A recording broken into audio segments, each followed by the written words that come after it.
All right, leaders of the Free Syrian Army meeting with the White House today, hoping for more support against deadly attacks from the Assad regime. This as brand new video shows President Assad is still gassing his people with deadly Sarin chlorine. The last time this happened, President Trump sent a clear and strong message, dropping 59 Tomahawk cruise missiles. So what happens next? Here now to weigh in, a U.S. Army Special Forces veteran who has conducted counterterrorism operations himself. Jim Hanson, thank you so much for coming on this morning. We're seeing evidence of this happening once again. The president was always critical of Obama and how he wimped out of that red line. He dropped the 59 missiles right after this happened last time. Are they probably in the process right now of evaluating this one and making a decision? Absolutely. I mean, the first thing they have to do is confirm what actually happened. Right now, we're dealing with cell phone video footage and reports, from the Syrian white helmets, who are not always the most reliable. They've got their own agenda. However, if this is confirmed as an attack by the Syrian army using chemical weapons, it puts President Trump in a difficult position. We're trying to negotiate an end to the conflict in Syria, and that requires help from both the Russians and the Syrian regime itself. So this may put him in the position of having to do some damage to them right in the middle of those negotiations. And for those people who don't know, how much of a factor is Russia in this situation? They're a massive factor. I mean, for all intents and purposes, Syria is a puppet state of Russia and, to another extent, Iran.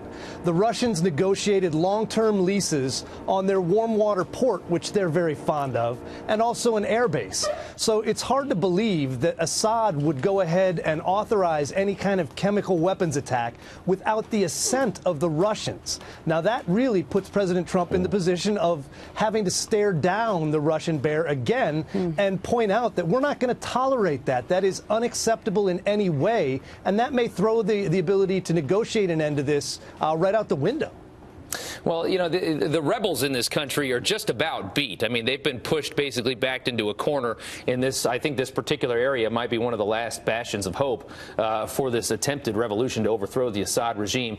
Are you worried also about, I mean, it seems like this is just about over as a conflict, but are you worried about a greater scale of, with all the tension in the world right now, some kind of an alliance forming between Syria, Iran, North Korea, maybe Russia? I mean, this is kind of the bubblings of what would make a world war in a much worse situation, right?